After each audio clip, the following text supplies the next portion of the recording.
Uuest aastast kaob kurikuulus maksuküür ning suureneb ka maksuvaba tulu piirmäär. Mida see aga päriselt tähendab keskmise töötava eestlase jaoks? Alates 1. jaanuarist 2026 suureneb maksuvaba tulu senise 654 euro asemel 700 euroni. Aastas teeb see 8400 eurot.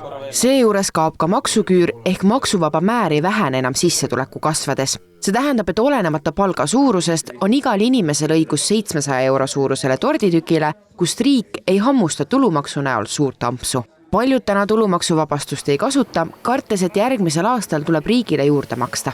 Maksuvabastusega seonduvalt seda enam karta ei tule. Ehk selleks, et saada oma rahakoti võimalikult suur summa, tuleks nüüd maksuvabastust kasutada. Soovitame kõigil märkida siis maksimaalsele summale ehk siis 700 eurot kuus. Küll aga juhul, kui siis töötasu väljamakse on näiteks madalamas määras, siis sellisel juhul saab siis tuludeklaratsiooni esitamisega siis vajadusel kas siis ülemakstud summa tagasi või siis tekib täiendav maksukohustus sinna juurde. See tähendab seda, et kõik, kes teenivad 700 eurot ja rohkem, võidavad 10 eurot ja 12 senti iga kuu automaatselt. Ja need siis, kes vähem teenivad alla 654, need ei võida midagi. Need, kelle palk jääb 1200 euro kanti, võidavad 10 eurot kuus. Need, kelle palk on üle 2100 euro, lausa 154 eurot kuus. No, mis on oluline on see, et kui 2000 euro teenija pidi maksma igast 100 eurost senimaani ära 38 eurot, siis nüüd on 22 eurot. See on seda, et see lisa euro, mis sa teenid brutopalgana, annab netos märksa rohkem kätte. Nii et mõtet tööd teha on rohkem, et tulu selle töö eest on nüüd suurem. Endiselt kehtib aga reegel, et tulumaksuvabastust saab kasutada ainult ühes töökohas ja tulumaksuvabastuse arvestamiseks tuleb tööandjale esitada avaldus veel selle aasta jooksul. Ainult pensionist elavate inimeste jaoks ei muutu midagi, töötavad pensionärid peavad aga oma sissetuleku üle vaatama. Ja töötava pensionäri puhul on siis niimoodi, et ta saab kõigepealt siis Sotsiaalkindlustusametist esimese samba pensioni ja juhul, kui see pension on nüüd näiteks 600 eurot, siis sellisel juhul kohaldab Sotsiaalkindlustusamet automaatselt pensioni väljamakse puhul maksuvaba tulu.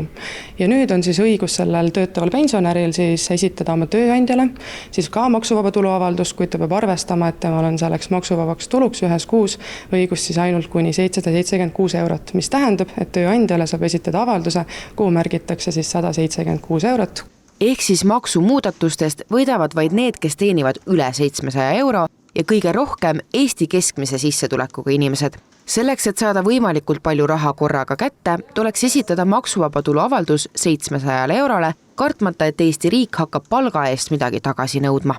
Maksu- ja Tolliamet soovitab tööandjate poole pöörduda kiiremas korras, et kõik avaldused saaksid selle aastanumbri sees esitatud. Kui tulumaksusüsteem jääb endiselt arusaamatuks, oskavad sellega kindlasti aidata ettevõtte ja raamatupidajad. Lisaks sellele oleme siis ka täiendanud enda Maksu- ja Tolliameti erakliendi rubriiki, kus on siis toodud eraldi välja maksuvaba tulu ja maksuvaba tulu siis vanaduspensioni eas. Nende rubriikidega saab ka tutvuda ja kui tekib siis veel omakorda küsimusi, siis Maksu- ja Tolliamet ka alati aitab, saab võtta meie klienditeenindusega ühendust. Lisaks tuletab Maksu- ja Tolliamet meelde, et uuel aastal deklareeritakse 2025. aasta tulusid, mis ei puuduta uut maksusüsteemi.